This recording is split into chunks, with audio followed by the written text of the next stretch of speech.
March 18, 2023, nang biglaan na lamang ideklarang brain dead si Angela Craig. Isang devoted mother sa 6 nitong anak at isang butihing may bahay kay James, ang dentistang asawa nito ng halos 25 years. Pero lahat ay nagtataka kung paanong dinapuan ng isang misteryosong sakit si Angela. Maingat ito sa kanyang kalusugan at parating nag-workout. Hanggang sa isang kaibigan ang magbibigay ng unang clue sa kung sino ang posibleng may gawa nito. Lumalabas na unti-unting nilason si Angela gamit ang protein shake. At ang itinuturong may gawa ang sariling asawa umano nito na si James. Makuha pa kaya ni Angela ang hustisya?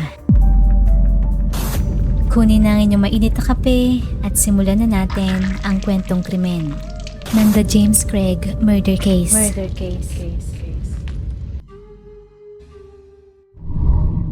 Si Angela Craig ay isinilang noong April 15, 1979 sa Dodge City, Kansas. Nagmula ito sa malaking pamilya at isa sa 10 magkakapatid. Inilalarawan ito bilang intelligent, fun, and energetic with an amazing sense of humor. Mahilig ito sa mga hayop kahit pa allergic siya sa karamihan sa mga ito. Panatiko rin ito ng mga mystery TV shows at interior designs. December 18, 1999 nang pakasalan nito si James Craig. Pagkakasal ay nagpasya ang mga ito na lumipat sa Denver, Colorado.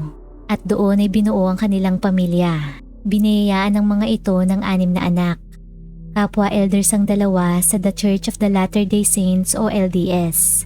Si James bilang Youth Council at si Angela bilang Choir Director at Family History Consultant. Hands-on si Angela sa kanyang mga anak.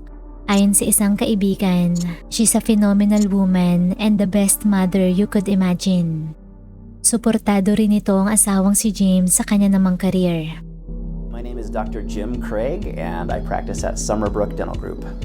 My approach to dentistry begins with sincerely listening to the patient and wanting to find out more about where they're coming from and what they're looking for and what they want. I also have a very strong philosophy that a happy team makes happy patients. And we have such a wonderful team here at Summerbrook. There's really no weak links. And I love hearing patients talk to me about how the positive interactions with my staff have affected their comfort level at the office. That's one of the hallmarks of Summerbrook Dental is that we try to be happy. Kilala si James sa kanilang komunidad bilang respetadong dentist. Nakatanggap ito ng outstanding customer satisfaction at inilalarawan bilang isang great boss ng kanyang mga empleyado. Magaling umano itong makisama at magiliw sa mga pasyente. Hanggang sa magbago ang lahat para sa masayang pamilyang ito nang magsimulang makaramdam ng kakaiba si Angela sa kanyang kalusugan. At noon ngang March 18, 2023, idineklara na itong brain dead habang nasa ospital. Isang misteryosong sakit ang dumapo rito na naging dahilan ng mabilis na panghihina nito. Biglaan na lamang nag-shutdown ng mga vital organs nito. Kahit ang mga doktor ay hindi mawari kung ano ang sanhi ng sakit ni Angela. Kailan lamang ay napakalakas pa nito. Bilang isang active at outgoing na tao, hindi alam ng kanyang pamilya kung bakit ganoon na lamang kabilis na bumagsak ang kalusugan nito. Nagsimula ang lahat ng ito noong March 5 nang bumalik ang 43 years old na si Angela sa kanilang tahanan matapos ang isang trip sa Utah upang bisitahin ang kanyang kapatid. Kinabukasan, March 6, nang mag-message ito sa 45 years old na asawang si James na masama na ang kanyang pakiramdam. Nabanggit nito sa chat ang protein shake na kanyang ininom ng umagang yun na ginawa ni James para sa kanya. Tinanong nito ang asawa kung dinagdagan ba nito ng higit sa kanyang normal na iniinom na vitamins ang kanyang inumin. Nakakaramdam umano ito ng pagkahilo at tila pagkalito. Kaya naman nagtungo na ito sa emergency room sa Park Adventist Hospital. Nang suriin, hindi naman matukoy ng mga ito ang sanhi ng kanyang sakit at kinalaunan ay pinauwi rin ng araw na yon. Makalipas ang 3 araw, noong March 9, mas lumala ang mga sintomas ni Angela. Umiikot ang paningin nito at hirap mag-focus. Hanggang sa nagsimula na rin itong magsuka at hindi na rin tanggapin ng katawan nitong iniinom na gamot. Sa sobrang dehydration, nagpa-admit itong muli sa Parker Hospital. Doon ay sumailalim ito sa lahat ng test na posibleng sanhi ng kanyang sakit. Sa isang palitan ng mensahe mula kay Angela sa kapatid nito at kay James, inakala ni Angela na mayroon na itong diabetes o kaya ay autoimmune disorder. Bagamat negative naman ang naging resulta ng lahat ng test. Kitang-kita naman ang pag-aalala ni James kay Angela sa mga text messages nito habang nasa ospital ang asawa. Ayon sa isang text, quote-unquote, I know it's lonely and boring and maybe sometimes scary, and I just want to be there to support you through all of it. Sa buong paglalagay ni Angela sa ospital, patuloy ang pagmamonitor ng kanyang asawa sa kalagayan nito. Parati itong nangangamusta kung ano na ang kanyang nararamdaman. Kung nag-i-improve ba ang lagay nito at lagi rin itong ipinaparamdam at sinasabi kung gaano siya nito kamahal. Ngunit ilang araw nang lumipas, wala pa ring pagbabago sa sitwasyon ni Angela. Hindi pa rin matukoy ang sakit nito. Hanggang sa noong March 14, nagpa siya silang i-discharge na ito sa ospital at lagyan na lamang ng oxygen sa kanilang bahay. Bagamat wala pang 24 oras mula nang maiuwi ito sa kanilang tahanan, isinugod si Angela ng kanyang kapatid sa Colorado Hospital Emergency Room bandang alas 11 ng umaga. Maya-maya pa, dumating na rin roon si James. Bago ito ay dumadaing na si Angela sa nararanasang severe headache at dizziness. Bandang alas 2 ng hapon, nag-seizure ito at noon ay mabilis na lumala ang kondisyon. Nahirapan ng mga doktor na i-intubate ito. Dumanas ito ng internal cranial pressure at hindi na rin nagre-responde ang mga pupil nito. Kaya naman inilipat na ito sa intensive care unit. Maya-maya pa, dumating na rin roon ang business partner at best friend ni James. At noon ay kinausap nito ang isang nurse at sinabi ang kanilang suspisyon ukol sa kalagayan ni Angela. Malakas ang kutob ng mga ito na nilason si Angela ng kanyang sariling asawa na si James. Idinetali ng mga ito kung paano nabuo ang kanilang suspetsa kay James. Ayon sa business partner nito, isa sa kanilang empleyado ang lumapit sa kanya ng umagang yon. At ibinulgar nito ang tila mga kakaibang kilos ng kanyang boss ng linggo ring yon mula nang mahospital ang asawa nito. Isang package umano ang idineliver sa kanilang office na aksidente nitong nabuksan. Naglalaman ito ng substance na kailanman ay hindi nila ginamit sa hospital at sadyang wala ring dahilan upang ihatid roon. At nang basahin na nito ang label, nakasulat rito ang salitang potassium cyanide. Nang malaman ni Dr. Craig na napakailaman ng empleyado ang package, sinabi nito sa kanya na isa itong personal item at saka dali-dali itong binitbit sa kanyang opisina. Nang mga panahong yon ay hindi nila ito masyadong pinansin. Bagamat nang bigla ang magkasakit ng malubha si Angela at hindi gumagaling, doon na nila napagtanto na maaaring hindi ito basta kaso lamang ng misteryosong sakit. Kaya naman noon ay ipinaalam na ng empleyado sa managing partner ni James ang nalalaman. Pero bago pa man ma-realize ng mga ito ang koneksyon ng mga pangyayari, hindi na maisasalba pa ang buhay ni Angela. Lampas hating gabi na noong March 16 nang dumating ang law enforcement sa hospital. Noon ay napag-alaman ng mga ito na comatose na si Angela. At ayon sa mga doktor, hindi nila sigurado kung hanggang kailan pa makakayanan ng kanilang pasyente ang malalang kondisyon nito. Makalipas ang 2 araw mula sa pagbisita ng mga pulis, March 18, bandang 4:30 ng hapon, idineklara na si Angela na brain dead. Noon ay agarang nagpasya si James na hugutin na ang life support ng asawa.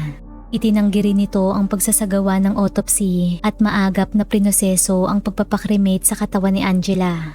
Ang lingid sa kaalaman nito, bago pa man ideklarang brain dead si Angela, sinimula na ng mga pulis ang investigasyon nang magsumbong ang business partner ni James. Mula sa toxicology report nito, lumalabas na mayroong 3 magkakaibang unusual substance sa katawan ni Angela sanhi ng kamatayan nito.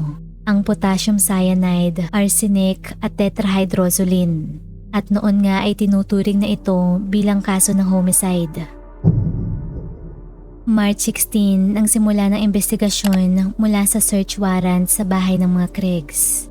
Nakuha nila roon ang mga device at items na pagmamay-ari ni James. Kabilang na rin ang tablet computer, water bottles na nakapatong pa sa exercise bike, workout style shakers kasama ng iba't ibang uri ng protein powders at 2 plastic bags na walang label na may lamang puting powdery substance. Kinontak rin ng isang caseworker ng Child Protective Services ang mga pulis matapos ma-interview si James at ang mga anak nito nang magkakahiwalay. Ayon rito, naglahad si James ng mga nakakabahalang statement.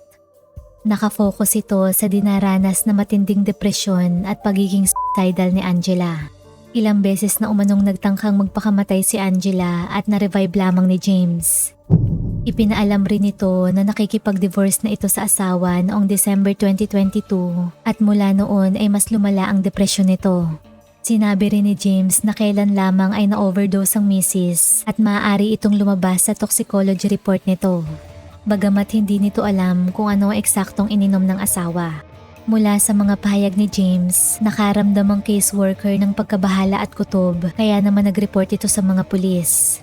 Wala umano ni isa sa mga anak nito ang nakapansin na mayroong dinaranas si Angela. Nasa edad 8 hanggang 20 na ang mga ito at may kakayahan na ring makapuna kung nagpakita man ng kakaibang kilos ang kanilang ina. Naniniwala ang caseworker na ito na kung may malalang mental problem si Angela na nakita ni James, hindi imposible na may kahit isa sa mga bata na makapagpapatunay ng anumang senyales. Duda ng mga ito ay gumawa lamang si James ng panakipbutas na istorya. Kinalaunan, nagbigay ng karagdagan pang statement at screenshot messages ang business partner ni James at asawa nito mula sa kanilang mga pag-uusap. Kapwa pumasok sa iisang dental school ang dalawa, ilang dekada na ring magkakaibigan ng pamilya ng mga ito. At noon ay lubhang nababahala ang mga ito sa mga ikinilos ni James habang ang kanyang asawa ay nakikipaglaban sa sakit. Una nang ipinakita ng mga ito ang mensahe na nagpapahiwatig ng galit ni James nang isumbong sa mga otoridad ang tungkol sa package na idineliver sa kanyang office. Pati na rin ang pagkadismaya nito na makita ng mga bata ang kanilang ina sa huling pagkakataon matapos makuha ng mga pulis ang ebidensya. Kung totoo umanong nag-aalala ang mag-asawa sa kanyang pamilya, hindi ito dapat nakipag-usap sa mga pulis hanggat hindi nila ito pinipilit. Ayon sa mensahe nito, quote-unquote, I understand why you did what you did. I do. I get it. But if you'd come to me personally man to man instead of talking to everyone else about what you thought you knew, I might have let you in on some details that would have made you less likely to cause this horrible storm. If you had only put me higher on your list of priorities instead of putting everyone else's opinions in gossip ahead of me, for that, I'm very, very mad at you. Mula naman sa pagkumpiska ng mga pulis sa cellphone ng mag-asawang Craig, nakita ng mga ito ang palitan ng mensahe ng dalawa ilang araw pa hanggang mag-March 18. Kabilang na ang unang araw nang makaramdam si Angela ng panghihina ng katawan nito. Na dinepensahan naman agad ni James na wala itong kinalaman sa pagkakataong yun. Ayon rito, quote-unquote, Given our history, I know that this must be triggering. For the record, I didn't you. I'm super worried though you really looked pale before I left. Like in your lips even. At habang nasa ospital ang asawa, nag-message si James sa isang kaibigan. If it wasn't my wife, this would be kind of a fun puzzle to try to work out. Lumalabas na 5 o 6 na taon na ang nakakalipas, minsan ang drinoga ni James ang misis. Nagmula ito mismo kay Angela nang ikwento nito sa kanyang kapatid ang nangyari. Ito ay upang makapunta umano si James sa kanilang banyo para bigyan ng sarili ng lethal injection nang sa gayon ay hindi ito mahanap o mapigilan ng asawa sa gagawin nitong pagpapakamatay. Bagamat ayon rin kay Angela, noon ay wala naman itong nakikitang kahit anong ebidensya na gustong kitilin ni James ang sarili. At mula noon ay hindi na muli pang pinag-usapan ng dalawang insidente. Ibinulga rin ng kapatid ni Angela ang ilan pang mga bagay na sa kanya lamang na ikikwento nito. Kabilang na ang masalimuot na pagsasama ng mag-asawa na hindi batid ng mga nakakakilala sa mga ito. Ibinahagi ni Angela sa kanya ang tungkol sa multiple affairs ng asawa nito sa ilang taon na nilang pagsasama at ang pag-amin ni James ng adiksyon nito sa pornografiya mula pa lamang nang maging teenager ito. Nang makausap naman ng law enforcement ang office manager na 6 months pa lamang nagtatrabaho kay James, nabanggit nito na naikwento sa kanya ng kanyang amo na noong March 6, nag-workout ng magkasama ang mag-asawa. At pagkatapos ay ginawa nito ni James ng shake, bagamat dinagdagan umano nito ang protein sa inumin ni Angela dahil sa pagiging matamlay nito. Doon na nga rin sumama ang pakiramdam ni Angela hanggang sa dali na itong ospital. At sa parehong pagkakataon nang makalabas ito, iyon rin ang unang pagkakataon na makita ng office manager si James sa kanilang exam room gamit ang computer doon. Nagtaka umano ito dahil mayroon naman itong sariling computer sa kanyang opisina bukod pa ang laptop na kadalasang iniuuwi nito sa kanilang bahay. Hindi nito kakailanganin ng computer, mapwera na lamang kung may pasyente ito. Bagamat ng araw na yon ay solo lamang ito. Hanggang sa umuwi na ang manager habang naiwan pa rin sa exam room si James. Maya-maya pa, nag-text umano ang kanyang boss na may parating itong package kinabukasan. At nagbilin na wag itong bubuksan dahil personal niya itong order. Noon ay na-admit namang muli si Angela sa hospital kaya sinamahan ito ng asawa at hindi ito nakapasok sa trabaho. Nag-text naman ito sa manager na hindi ito sigurado kung tatagal pa ang asawa, karugtong ng mensahe nito ng pangangumusta sa kanyang opisina. At noong March 13, nang dumating na ang package, nagulat na lamang ang manager na bukas na ito. Aksidente itong nabuksan ng office staff sa pag-aakalang para ito sa kanila. Kaya naman muli itong binalot ng manager upang ilagay sa table ni James. Noon ay nakita nito ang order slip na may nakasulat na potassium cyanide.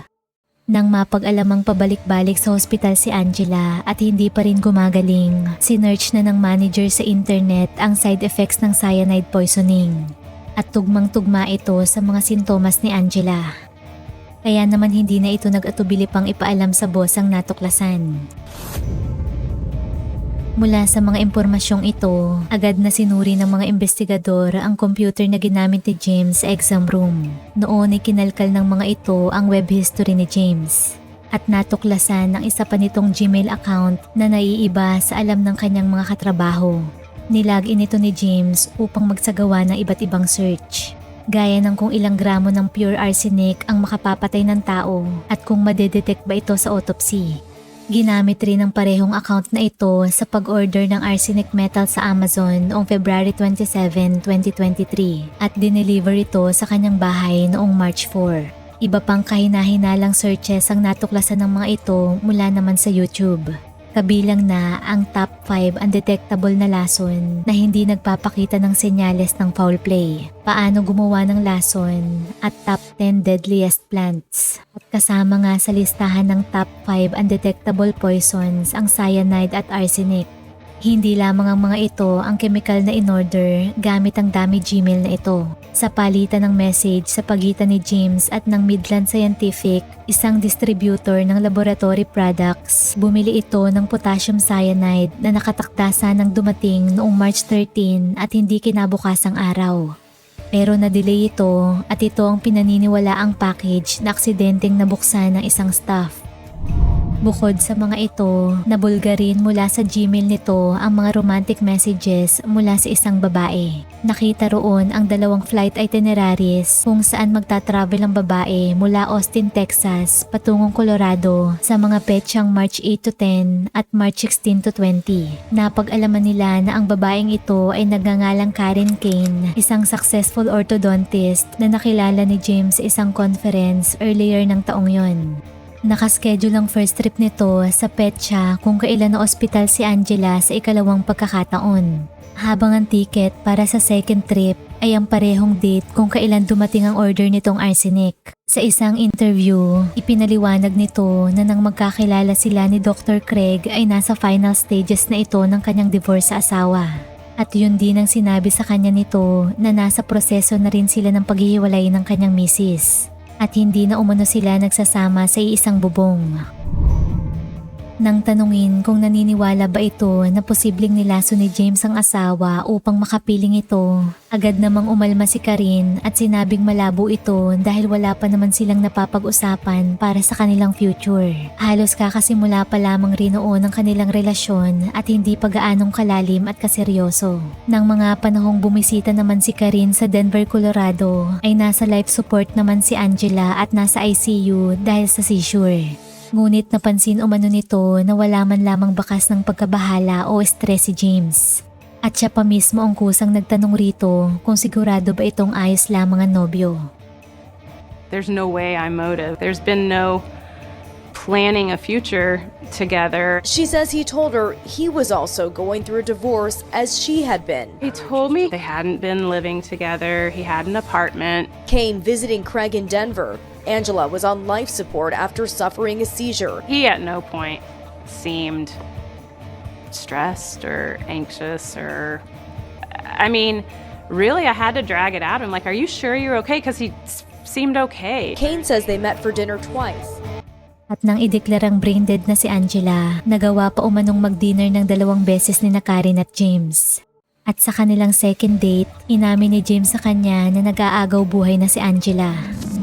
Noon rin ay tinapos nito ang kanilang date at pinilit si James na puntahan nito ang asawa at kailangan nito ng kanyang pamilya.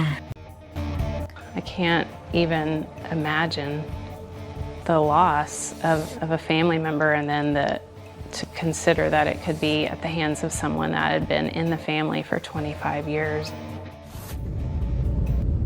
Naniniwala ang mga eksperto na ang protein shake na inihahanda ni James sa kanyang asawang si Angela sa tuwing magwo-workout ito ang nakalason rito. Ito rin ang natatanging bagay sa kanilang bahay na hindi na-consume ng iba pang miyembro ng kanilang pamilya.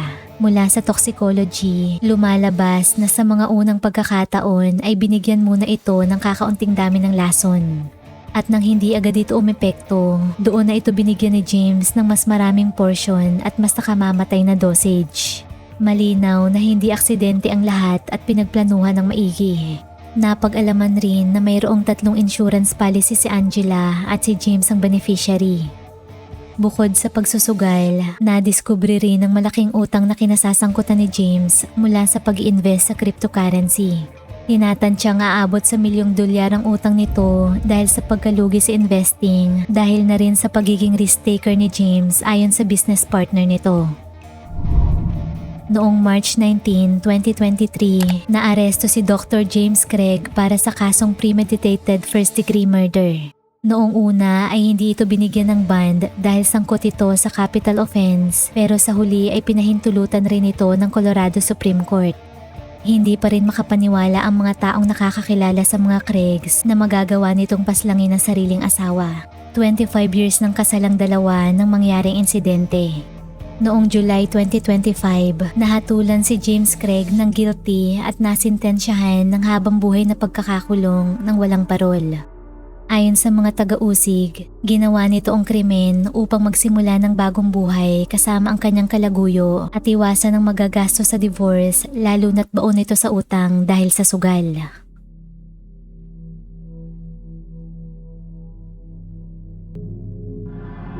Kung nagustuhan mo ang ating kwentong krimen, huwag kalimutang mag-like, subscribe at comment sa kung ano ang iyong opinyon tungkol rito.